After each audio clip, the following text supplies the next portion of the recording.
Olá pessoal, nossa última aula aí acabou meio de forma inesperada, que eu acabei apertando um botão errado aqui, turma. Mas nós já finalizamos o capítulo da administração no Código Civil. Nessa última aula aí passamos por todos os artigos que vai do 1060 ao 1065, pessoal. Agora aqui é só a gente finalizar, ficou faltando só mencionar mais duas questões para a gente encerrar aí o tema da administração na sociedade limitada, né? Quais são esses dois últimos pontos aqui para a gente encerrar essa temática? Primeiro ponto é acerca dos deveres do administrador. Eu já até mencionei isso com vocês aí por alto. A gente vai encontrar os deveres do administrador lá no artigo 1011 do Código Civil, né? Então, todo mundo com atenção para o 1011, eu já falei dele com vocês. Lá no 1011 nós vamos ter, né, a disposição de que o administrador ele deve exercer, né, o seu trabalho com diligência, né, com probidade. Então, esse cuidado no exercício da função é muito importante e pode, turma, gerar responsabilidade desse administrador se ele violar, né, esse dever de diligência. O dever de diligência é o principal. Né? Ele tem que se dedicar àquela função, né, ter o cuidado, o zelo, né, no exercício aí das atividades. Então, a gente trabalha, né, o 1011 junto com o artigo 1016 do Código Civil. O 1016 ele define a responsabilidade do administrador. Qual é a responsabilidade do administrador? Então, nós temos no 1016 a regra de que o administrador responde, né, pelos atos de culpa ou dolo no exercício da função. Né? Então, turma, o raciocínio é muito simples aqui. Se o administrador viola, né, o dever de diligência, né, de cuidado, de zelo, e causa um prejuízo para a sociedade, ele vai responder por isso, né, perante a sociedade. Né, e também vai responder perante terceiros. Tá? Ele não responde só perante a sociedade pela violação do dever de diligência. Né? Ele vai responder perante terceiros também. Então, muita atenção para isso, porque a função de administrador ela exige, né, a observância de deveres. A violação desses deveres sujeita o administrador à responsabilidade, né, na forma do artigo 1016, atos de culpa ou dolo no exercício da função. Então, por exemplo, né, se o administrador, né, ele leva a efeito, né, uma negociação, né, da sociedade para fechar uma incorporação, então os sócios ali estão, né, interessados em expandir as atividades, né, e aí se ventila ali a hipótese de adquirir um concorrente, né, adquirir ali o estabelecimento empresarial de um concorrente. O procedimento de incorporação ele tem que envolver de forma prévia à celebração do negócio a chamada due diligence. Né? Due diligence é aquela auditoria prévia, né, que deve ser feita nas contas, nos balanços, nos livros, né, do empresário que está ali cedendo, né, os seus ativos, cedendo o seu estabelecimento empresarial, né, à sociedade incorporada. Então, eu já ensinei isso para vocês lá no quarto período, vamos lembrar todo mundo, né? No quarto período nós vimos, né, turma, a regrinha do trespasse. né? Tá lá no artigo 1145, 1146 do Código Civil. Nós vimos que quando se adquire estabelecimento empresarial, quem está comprando está adquirindo tanto crédito quanto dívida. Então, se eu estou numa operação de incorporação, portanto eu estou comprando ativos, eu tenho que fazer uma auditoria em quem está vendendo, para eu saber realmente qual é o passivo desse empresário. Se eu estou fazendo um trespasse, vai ter sucessão de dívida. Vai ter sucessão de dívida trabalhista, vai ter sucessão de dívida tributária, vai ter sucessão de dívida de natureza civil, né? Artigo 1146, né? 133 do CTN, né? E lá na CLT, né? A transmissão da dívida trabalhista. Então, quem está comprando precisa conhecer quem está vendendo. Essa é a due diligence, né, que vai ser efetuada de forma prévia, né, junto à sociedade que vai ser incorporada. Né? Então, se o administrador, pessoal, ele leva, né, adiante uma operação de incorporação sem cuidar de previamente fazer a due diligence, né, fazer ali a auditoria prévia, né, nas contas da sociedade que vai ser incorporada, e lá na frente aparece um passivo oculto, né, que a sociedade incorporadora agora vai ter que suportar, né, isso vai gerar responsabilidade do administrador, percebem? Ele foi negligente, né, pessoal? Ele foi negligente na condução, né, da operação de reorganização societária. A incorporação é uma operação de reorganização societária, né, turma? Então, ao levar a efeito, né, a compra de ativos, né, de outra sociedade sem antes efetuar essa diligência prévia, a due diligence, né, a gente vai utilizar a expressão aqui em inglês, tá? É o mais comum. Né? A gente até vai estudar isso mais para frente aí, tá, turma? Quando a gente chegar aqui nas operações de reorganização, né? Corporação, fusão, cisão e transformação. São as 4 operações de reorganização. A gente vai falar novamente em due diligence. Mas, né, já é isso que eu estou mencionando para vocês aqui, né? Eu estou comprando uma empresa. Então eu tenho que conhecer quem está vendendo. Né? Por quê? Porque eu vou herdar as dívidas de quem está vendendo. Muito importante. Essa sucessão de dívida, ela só não vai acontecer quando for falência, né, ou recuperação. Mas, se for fora da falência ou da recuperação, vai ter sucessão. Então eu preciso conhecer quem está vendendo. Temos que fazer a due diligence.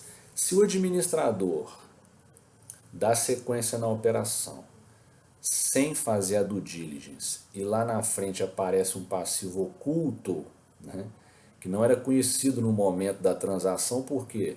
Porque o administrador não, né, teve ali a devida diligência de investigar isso, né, apurar e apresentar para os sócios, né, e incluir no preço do negócio isso, lá na frente ele vai responder por perdas e danos nos moldes aí do artigo 1016 do Código Civil.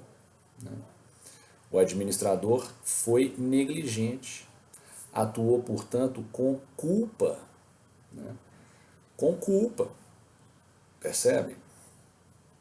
Né? Culpa, quando a gente fala culpa aqui, nós estamos falando de negligência, imprudência e imperícia. Né? Se ele leva a efeito uma operação de reorganização sem fazer a due diligence, isso é negligência. Né? Vai responder lá na frente, perante a sociedade. a própria sociedade vai cobrar isso dele, tá? Então, vamos ter bastante atenção acerca desse ponto aí, pessoal, da responsabilidade do administrador, porque isso aí pode pegar na prática. Eu dei para vocês um exemplo na nossa última aula, né, que foi ao vivo. Eu trabalhei com vocês a questão da sonegação fiscal, né? A sonegação fiscal é um exemplo de responsabilidade administrador. O administrador da sociedade é que tem a responsabilidade pelo recolhimento do tributo devido pela sociedade. Se ele conduz, né, uma operação de distribuição de lucro aos sócios fictício, né, não há lucro, mas ele distribui o lucro e com isso deixa de pagar o imposto, deixa de recolher o imposto devido, né, isso é sonegação fiscal. Percebem? O administrador aqui, ele vai responder por isso com o seu patrimônio pessoal. Ele está atuando de forma dolosa. Percebem? Muita atenção, porque aqui a linha é tênue, né? Ele deixou de pagar o imposto e distribuiu um lucro fictício para os sócios. É diferente se ele deixa de pagar o imposto e paga o salário dos funcionários, porque a sociedade só tem dinheiro para fazer uma dessas duas coisas. Nesse caso, ele não vai ser responsabilizado. Por quê? Porque atuou com base, né, em gestão empresarial. O que eu vou ter é um inadimplemento da sociedade para com a fazenda pública. Mas não há dolo aqui. Né? Não há intenção de sonegar. São situações diferentes que a gente tem que examinar no caso concreto. Né?